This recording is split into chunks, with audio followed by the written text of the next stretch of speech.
motorists out there, and welcome back to episode 3 of Model Train Tech, courtesy of Cherry's Texas Trains. Now, I know it has been absolutely forever since I have uploaded a video in this particular series, and being only our 3rd episode, I decided to switch things up a little bit, kind of to bring the series back with a bang.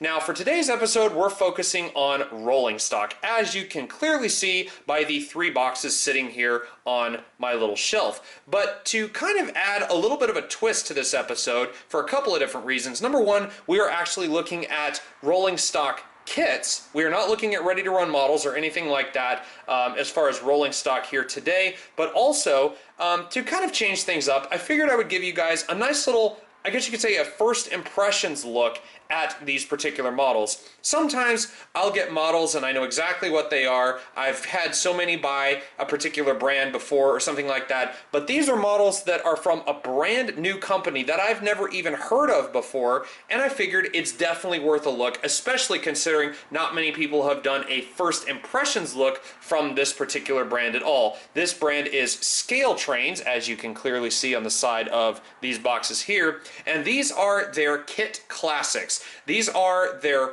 easy to assemble freight car kits that they now put out on the market. They cost about $15 to $17 a piece, and as you can see, I have 3 of them. And what I wanted to do is go over just a couple of the different things. For starters, how good is the quality of the model, what all comes with the kit when you purchase one of these, and overall, I mean, what do I really think of these models in general? Now, to give you kind of a background of ScaleTrains, just a few things that I know about the company.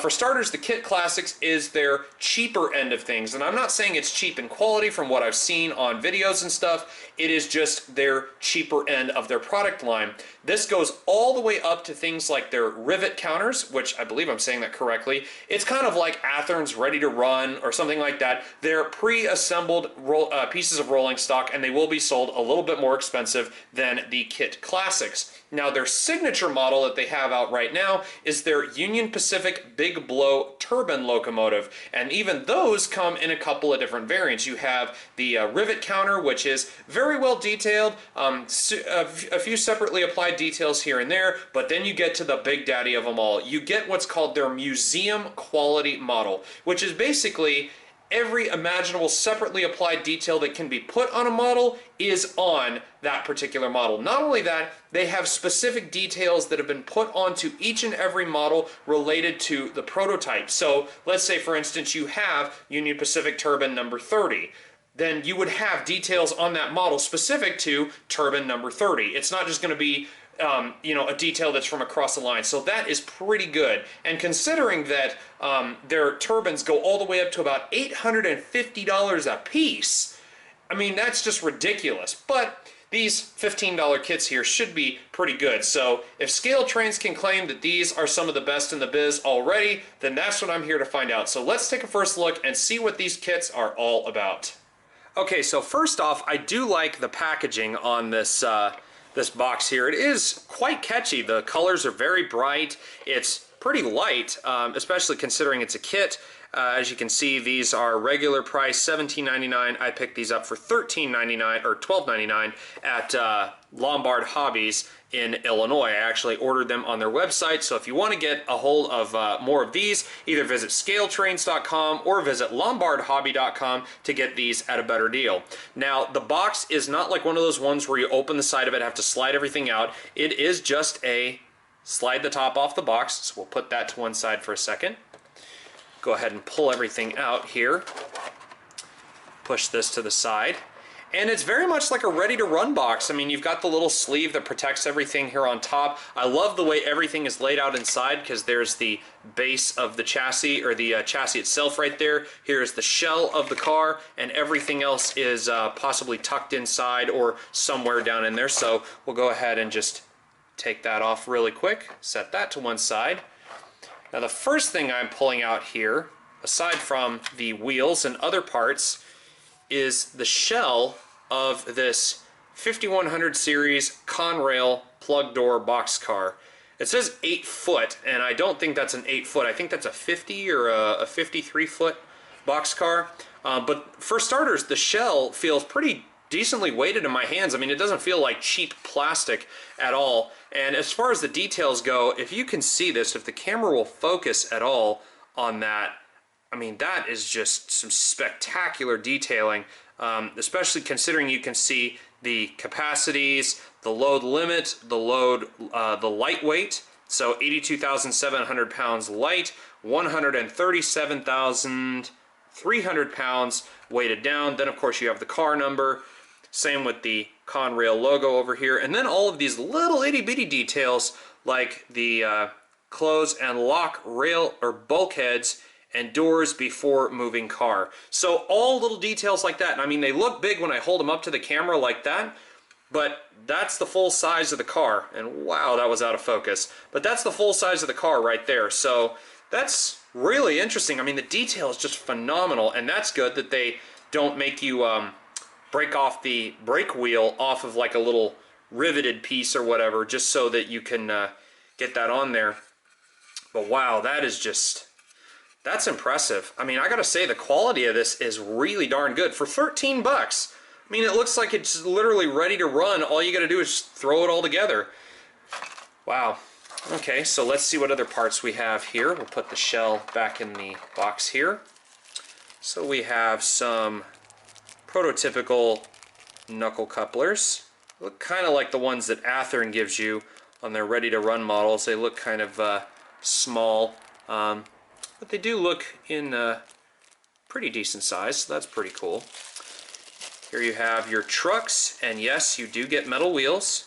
I can only assume those are code 83 to 100 compatible, which is good, because that's the railroads, or the rail size that I work with at my local train club.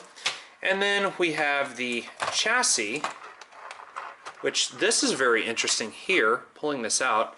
The weight is already screwed onto the top of the chassis. So unlike a lot of which, like some recent kits I got from AccuRail, these actually come with the weight already installed. So the ease of building this model is already there. I mean, that is pretty extraordinary, that all you have to do is, excuse me, put the couplers on, put the wheels on, fit the shell to the box, and I mean, could it be any simpler?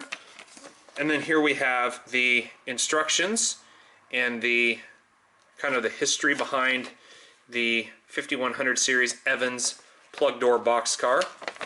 Open it up, and it literally shows you how easy this model is to put together. You got to screw the couplers down, screw down the trucks, put the body on, and you're done. Literally, it's that simple.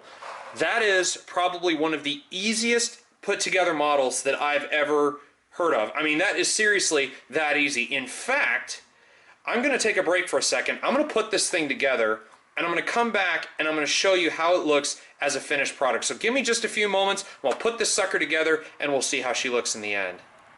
And as if by magic, with a little help from a Phillips head screwdriver and about 10 to 15 minutes, you suddenly have a completed rail car. Now, like I said, this has genuine metal wheels, and listen how smooth these are.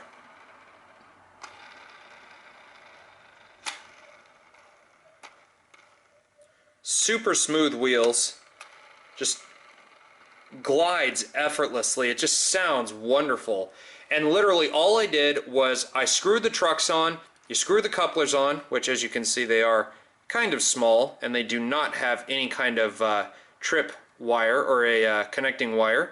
So that is good if you have cars that may perhaps have normally have trouble with these little wires and you have to clip them or anything. ScaleTrains does not include that in the model. But literally all I had to do was screw the couplers on, screw the trucks on, put the metal wheels in, and literally it comes with two little flanges on each side of the chassis here, and it literally just snaps straight into the shell. It is literally that easy. Out of all of the models that I've ever put together, and trust me, I've put together quite a few, everything from Athearn Blue Box to AccuRail, all other kinds of brands, this seriously has to be the easiest model railroad kit that I have ever put together, period. So a huge thumbs up from me on the Kit Classics 5100 Series Boxcar Kits from ScaleTrains. Remember guys, if you want to find out any more information about these kits, including how to order them or where you can possibly find them, log on to ScaleTrains.com, or you can visit my friends at Lombard Hobbies and check out their selection of these as well, like I did when I acquired all three of these that you saw in the very beginning. Well guys, this wraps up this newest episode of Model Train Tech, and I hope to see you guys again down the tracks at another point in time. Take care everybody, stay safe around the railroads, and remember that the model railroading hobby is alive and well, so get out and enjoy it. Take care everybody, we'll see you soon.